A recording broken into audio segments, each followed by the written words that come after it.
Hello everyone, welcome back to our series. Microcontroller का जो हमने सीरीज स्टार्ट किया था उसको कंटिन्यू करते हैं। पिक माइक्रो कंट्रोलर चल रहा था जिसमें हमने मेमोरी ऑर्गेनाइजेशन देख रहे थे, यानी मेमोरी कैसे अरेंज रहती है, कौन कौन से टाइप की मेमोरी होती है वो हम देख रहे थे। इस लास्ट लेक्चर्स में हमने देख लिया था प्रोग्राम मेमोरी, यानी प्रोग्राम मेमोरी जिसको कोड मेमोरी बोलते हैं। वो मेमोरी हमने कंप्लीट कर लिया, उसका कैसे ऑर्गेनाइजेशन होता है, उसका ब्लॉक डायग्राम कैसे होता है वो हमने कंप्लीट कर लिया था। जिन्होंने लास्ट लेक्चर नहीं देखा है वो चैनल पे जाके देख सकते हैं, चैनल पे आपको मिल जाएगा, प्ले लिस्ट में ऐड कर दिया गया है। आज हम देखते हैं उसका नेक्स्ट पार्ट क्या, डेटा मेमोरी। डेटा मेमोरी का क्या वर्किंग होता है, क्या वो सिस्टम है, कैसे डेटा मेमोरी आपको दिखेगा, ठीक है, एंड कैसे उसको एक्सेस करना होता है, उनका इंडिविजुअल ब्लॉक्स। यस। तो जो भी चैनल पे न्यू है पहले चैनल को सब्सक्राइब कर लीजिएगा, और वीडियो हेल्पफुल लगे तो आप कमेंट करके जरूर बताइएगा कि वीडियो आपको कहाँ पे कोई प्रॉब्लम आए तो भी आप कमेंट करके पूछ सकते हैं, ठीक है। तो स्टार्ट करते हैं आज का हमारा टॉपिक, डेटा मेमोरी ऑर्गेनाइजेशन इन पिक 18, यानी पिक माइक्रो कंट्रोलर हमारा सीरीज चल रहा था, उसको कंटिन्यू करते हैं। यस। सबसे पहले तो डेटा मेमोरी का आता है, जैसे कि आपने प्रोग्राम मेमोरी में क्या देखा था, कंपैरिजन करके देखेंगे। प्रोग्राम मेमोरी में क्या होता है कि जो प्रोग्राम होता है, इंस्ट्रक्शन होता है, वो क्या होता है, रन होता है। यहाँ पे क्या होता है, डेटा मेमोरी नेम से क्या पता चल रहा है, जो अपना डेटा है, ओरिजिनल डेटा है, वो या रिजल्ट है, वो कहाँ स्टोर होगा, डेटा मेमोरी में। क्या देखा। Peak micro data memory use for temporary storage, यानी टेम्परेरी स्टोरेज के लिए यूज करते हैं यहाँ पे ड्यूरिंग द प्रोग्राम एजुकेशन। जब भी प्रोग्राम एग्जीक्यूट हो रहा है उस कंडीशन में जब टेम्परेरी डाटा को स्टोर करने के लिए यूज करते हैं अपनी डेटा मेमोरी। एंड इसको अपने याद रख सकते हैं सेपरेट फ्रॉम प्रोग्राम, यानी प्रोग्राम मेमोरी से क्या होता है, यहाँ पे सेपरेट होता है डेटा मेमोरी। नेक्स्ट, मेनली जो डेटा मेमोरी किसके कॉम्बिनेशन में बनता है, general purpose registers and special function register. ये इंपॉर्टेंट पॉइंट कि कैसे बन के ये डाटा मेमोरी बनता है, general purpose register and special function register. Yes. अब इसका थोड़ा सा इसका डायग्राम में देख लेते हैं जिससे आपको समझने में इजी रहेगा। डायग्राम पहले समझते हैं, देन इनके इंडिविजुअल वर्किंग हम देखेंगे, ठीक है। यहाँ पे डायग्राम में आपने क्या है, अपने यहाँ पे फर्स्ट एक्सेस बैंक या एक्सेस रैम, जिसको अपने यहाँ पे रैम मतलब रैंडम एक्सेस मेमोरी, ठीक है। रैंडम एक्सेस मेमोरी अपना क्या होता है, यहाँ पे डेटा मेमोरी को ही रैम बोलते हैं अपने यहाँ पे। देन ये किसके कॉम्बिनेशन से बनता है, यहाँ पे जीपीआर। जीपीआर मतलब जनरल पर्पज रजिस्टर। जीपीआर मतलब क्या देगा, जनरल पर्पज रजिस्टर।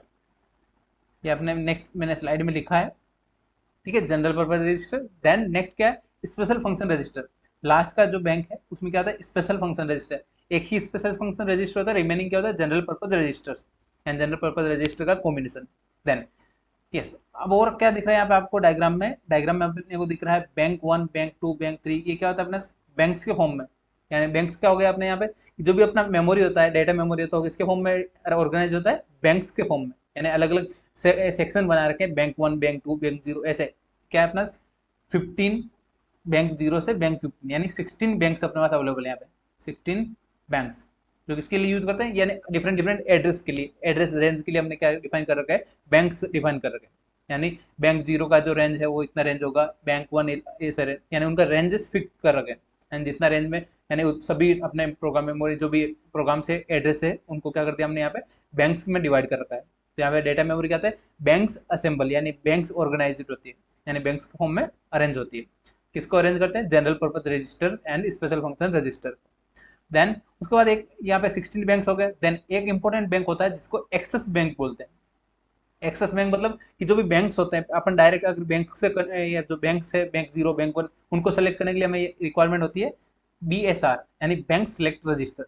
तो बैंक सेलेक्ट रजिस्टर को हर बार अपने कोई स्पेसिफिक बैंक को सेलेक्ट करने के लिए अपन BSR यूज करते हैं। देन अगर अपने को डायरेक्ट जनरल यूज करना है तो क्या यूज करेंगे हम, एक्सेस बैंक, जिसमें क्या होगा यहाँ पे BSR की रिक्वायरमेंट नहीं होगा, यानी डायरेक्ट यूजर क्या कर सकता है यहाँ पे एक्सेस बैंक से एक्सेस कर सकता है, डाटा को एक्सेस कर सकता है या स्टोर कर सकता है, ठीक है। यस। ये क्यों यूज करते हैं, एक्सेस बैंक क्यों यूज करते हैं यहाँ पे, एक्सेस बैंक अपना होता है क्या है, यहाँ से ऊपर से कितना 96 बिट बाइट, 96, एंड नीचे से क्या आएगा 150 बाइट्स। तो दोनों का कॉम्बिनेशन मिला कितना हो रहा है, 256 बाइट। तो एक्सेस बैंक का साइज कितना होता है, 256 बाइट्स। आई होप आपको क्लियर हो गया होगा। तो फर्स्ट बैंक है बैंक 0 से अपना कितना है 96 बाइट, एंड बैंक 15 से अपने कितने बिट्स है, कितना बाइट्स है 150। तो दोनों का कॉम्बिनेशन कितना हो जाएगा यहाँ पे 256। आई होप आपको अच्छे से समझ में आ गया होगा। देन मेन इंपॉर्टेंट पॉइंट क्या क्या है अपना, एक बार फिर से देख लेते हैं। First general purpose register, then special function register, then BSR and bank select register, then जो बैंक है एंड एक्सेस बैंक। ये सभी पॉइंट्स अपने जो इंपॉर्टेंट पॉइंट है वो मैंने आपको बता दिए। अब इनके one by one individual working देख लेते हैं जिससे आपको समझने में इजी आएगा। जनरल पर्पज का क्या हो गया कि जनरल जो भी नॉर्मल अपना ऑपरेशन होता है उनका रिजल्ट को स्टोर करने के लिए जनरल पर्पज रजिस्टर यूज करते हैं। देन स्पेशल फंक्शन रजिस्टर क्या हो गया, जनरल पर्पज और स्पेशल में एक क्या डिफरेंस हो सकता है कि जो स्पेशल फंक्शन रजिस्टर है वो एक पर्टिकुलर जो भी अपने को रिक्वायर्ड है कि हाँ ये टाइमर को कंट्रोल करने के लिए या कंट्रोलिंग एक्सेस के लिए, यानी कोई भी अपना पेरिफेरल है उसको कंट्रोल करने के लिए क्या यूज करते हैं, स्पेशल फंक्शन रजिस्टर। यानी जो पेरिफेरल या जिसमें अपन टाइमर कंसीडर कर सकते हैं, एडीसी इनपुट आउटपुट डिवाइसेस, उनको कंट्रोल करने के लिए क्या यूज करते हैं, स्पेशल फंक्शन रजिस्टर। तो स्टार्ट करते हैं अपना। यस, पहले फीचर्स देख लेते हैं कि जो भी अपना डाटा मेमोरी है वो क्या है यहाँ पे, data memory up to 4 kilobyte, 4 kilobyte का रैम हो सकता है डिपेंडिंग ऑन डिवाइस, यानी डिफरेंट डिफरेंट फैमिलीज के लिए डिफरेंट डिफरेंट हो सकता है। ठीक है। Then memory is bank, bank मतलब क्या है, बैंक्स के फॉर्म में डिवाइड होता है, डिवाइडेड इनटू मल्टीपल बैंक्स, जो हम क्या करते हैं यहाँ पे इजी टू एक्सेस, जो भी रिक्वायरमेंट कि जिस रेंज का अपना डाटा है, जिस रेंज में अपना एड्रेस है, उस रेंज को अपने इजीली एक्सेस करने के लिए क्या डिवाइड कर रखा है यहाँ पे, मेमोरी को डिवाइड कर रखा है बैंक्स के फॉर्म में।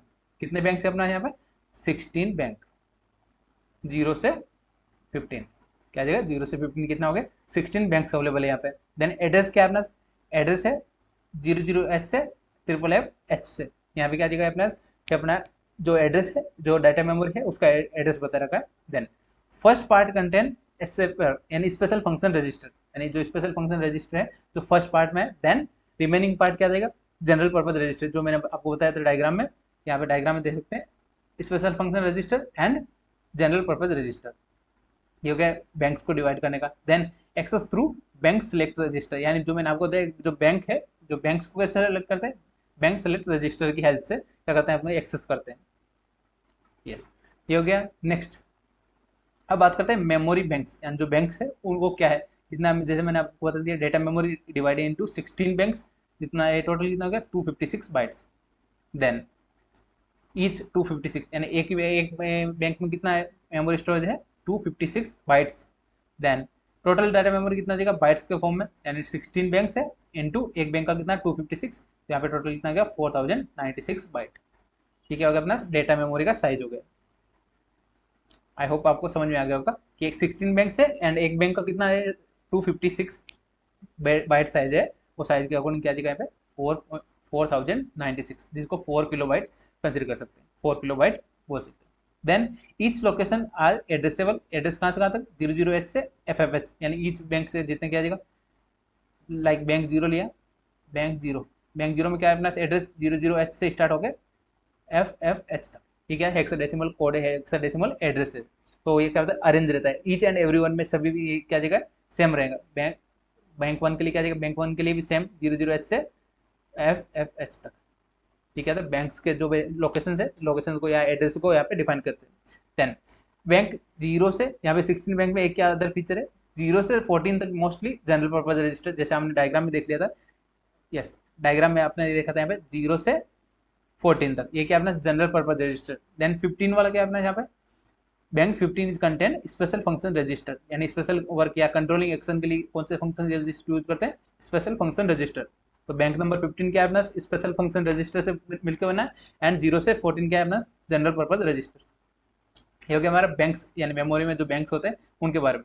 नेक्स्ट देखते हैं अपना नेक्स्ट पॉइंट है जनरल पर्पज रजिस्टर, जो अपने बार बार पढ़ रहे हैं अपन जीपीआर, वो क्या होता है। ठीक है, दीज आर रैम लोकेशन, यानी क्या देखो रजिस्टर क्या होता है, एक लोकेशन होता है जो डाटा क्या करता है टेम्पररी डाटा स्टोरेज के लिए यूज करते हैं, जो अपना बैंक किसके लिए यूज करते हैं, या जीपीआर किसके लिए यूज करते हैं, टेम्पररी डाटा को स्टोर करने के लिए। देन लोकेशन क्या होता है 0 से 14, जो हमने बैंक्स के फॉर्म में भी देखा था, बैंक्स में भी देखा था।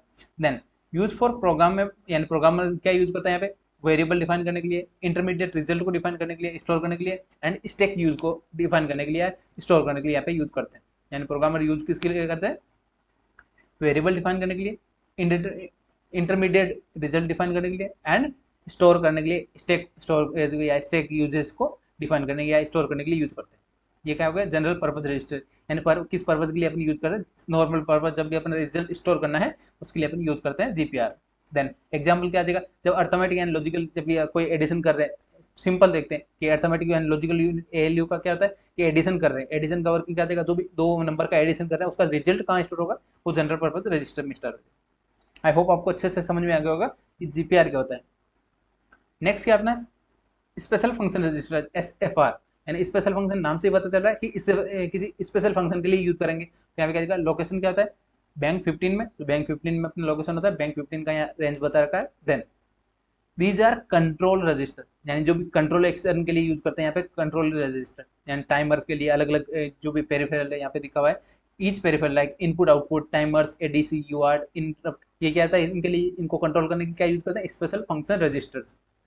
आई होप इतना आपको समझ में आ गया होगा। स्पेशल फंक्शन मतलब जो भी कंट्रोलिंग एक्शन है उनके लिए यूज करते हैं। देन एग्जांपल से देखने चाहते हैं क्या, पोर्ट ए यानी data register for port A. Then TRIS, ये इंस्ट्रक्शन को आपको याद रखना है, जब अपना नेक्स्ट यूनिट पढ़ेंगे उसमें आपको ये कोड जब प्रोग्राम करेंगे तब इसमें इंपॉर्टेंट होता है ट्रिस, ट्रिस जो रजिस्टर होता है वो इंपॉर्टेंट होता है। Direction register for port B. Then timer 0 H मतलब हाई एंड टाइमर 0 लो, ये क्या जाएगा टाइमर 0 रजिस्टर को डिफाइन करता है। INTCON मतलब इंटरप्ट कंट्रोल क्या जाएगा रजिस्टर। ठीक है, कुछ स्पेशल फंक्शन रजिस्टर के एग्जाम्पल से यहाँ पे बता रखा है, स्पेशल मतलब कंट्रोल के लिए। यस, नेक्स्ट पॉइंट अपना एक्सेस बैंक, जो हमने यहाँ पे डिफाइन किया है एक्सेस बैंक किससे बना है, यहाँ से अपने बैंक नंबर 0 से एंड बैंक नंबर 15 के कॉम्बिनेशन से। तो यहाँ पे क्या जाएगा, टू अवॉइड फ्रिक्वेंटली बैंक, यानी बैंक स्विचिंग के लिए अपने लाइक बैंक 0 रिक्वायर्ड है, बैंक 0 का एड्रेस यूज कर रहे हैं। देन नेक्स्ट इंस्ट्रक्शन में अगर बैंक 3 का यूज कर रहे हैं, बैंक 3 का एड्रेस यूज कर रहे हैं, तो उस कंडीशन में क्या था, बैंक स्विचिंग ज्यादा हो रहा है, फ्रिक्वेंटली बैंक स्विचिंग हो रहा है, उस कंडीशन में क्या बनाया यहाँ पे एक्सेस बैंक किससे मिलकर बना है, bank number 0 and bank number 15 दोनों का कॉम्बिनेशन से बना है एक्सेस बैंक। यहाँ पे एक्सेस बैंक का यहाँ पे लोकेशन बना रखा है। फर्स्ट यानी जो फर्स्ट है उसमें 96 बाइट या 96 बाइट है फ्रॉम बैंक 0, यानी GPR मतलब जनरल पर्पज रजिस्टर है बैंक 0, एंड लास्ट 160 या 150 बता दिया मैंने वहाँ पे 160 बाइट्स फॉर स्पेशल फंक्शन, या जो 15 बैंक नंबर 15 है वहाँ से। ऊपर से कितना है 96 एंड नीचे से कितना है 160 बाइट्स, तो 256 का कॉम्बिनेशन बन गया। आई होप अच्छे से समझ में आ गया होगा आपको ये। ठीक है, ये बैंक्स का लोकेशन भी बता रखा है यहाँ पे access bank. Then these 256 byte accessible directly, यानी क्या जाएगा इनके लिए, जब एक्सेस बैंक को हम एक्सेस कर रहे हैं तो या उसका डाटा जो भी रजिस्टर है उनको एक्सेस करने के लिए क्या यूज करना है, अपने को BSR का यूज नहीं करना है, बैंक सेलेक्ट रजिस्टर का यूज नहीं करना है विदाउट चेंजिंग BSR। ठीक है, यस। एडवांटेज क्या हो गया बैंक एक्सेस बैंक की हेल्प से, एडवांटेज क्या हो गया, जो भी faster access commonly use variable, यानी जो अपने सिंपल एक्सेस बैंक किससे मिलकर बना है, एक्सेस बैंक से अपने क्या अपना इसमें SFR भी है, स्पेशल फंक्शन रजिस्टर भी है, एंड GPR भी, जनरल पर्पज रजिस्टर भी है। तो दोनों के कॉम्बिनेशन में करना है। जो नॉर्मल जब भी वेरिएबल डिफाइन करना है रजिस्टर के लिए क्या यूज करते हैं यहाँ पे एक्सेस बैंक का डायरेक्टली एक्सेस, यानी बैंक सेलेक्ट रजिस्टर का यूज किए बिना अपने यहाँ पे डायरेक्टली एक्सेस कर सकता है यूजर। नेक्स्ट एंड जो फाइनल है बैंक सेलेक्ट रजिस्टर, यानी अपने 16 बैंक देखे उनको थोड़ा सा डिफाइन करने के लिए मैं यहाँ पे आपको थोड़ा सा बता देता हूँ कि ये बैंक सेलेक्ट रजिस्टर क्या होता है, 4 बाइट का, सॉरी 4 बिट रजिस्टर, कितना होता है 4 बिट रजिस्टर। तो अपने यहाँ पे डिफाइन कर लेते हैं, थोड़ा सा आपको समझने में ऐसा नहीं देगा, B0 B1 B2 and B3, ठीक है अपना 4 बिट का अपना रजिस्टर है, बिट नंबर 0 बिट नंबर 1। अब इसको कैसे याद रखेंगे, आपने बाइनरी नंबर देखा होगा, बाइनरी आपने सीखा है 0 0 0 0, जो फर्स्ट के लिए बैंक 0 के लिए क्या जाएगा बैंक 0, सिमिलरली 4 0 4।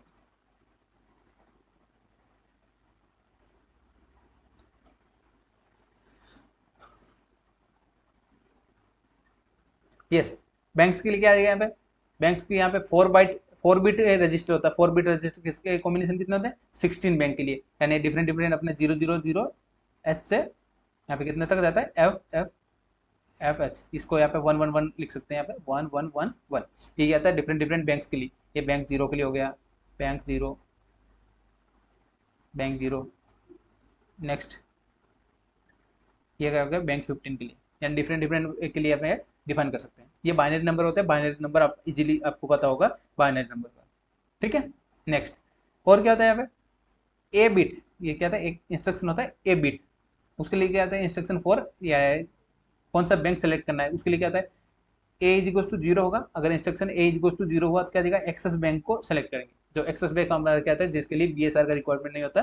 देन अगर A=1 हुआ, A=इंस्ट्रक्शन 1 हुआ तो उस कंडीशन क्या यूज करेंगे BSR स्पेसिफिक बैंक, एंड जो बैंक सेलेक्ट रजिस्टर है उसका यूज करके स्पेसिफिक बैंक को सेलेक्ट करेंगे, जो रिक्वायरमेंट होगी उसके अकॉर्डिंग यहाँ पे सेलेक्ट करेंगे। यस, आई होप अच्छे से आपको समझ में आ गया होगा कि जो भी अपना डाटा मेमोरी ऑर्गेनाइजेशन है वो कैसे अपना प्रपोज होता है, कैसे उसमें पॉइंट्स होते हैं।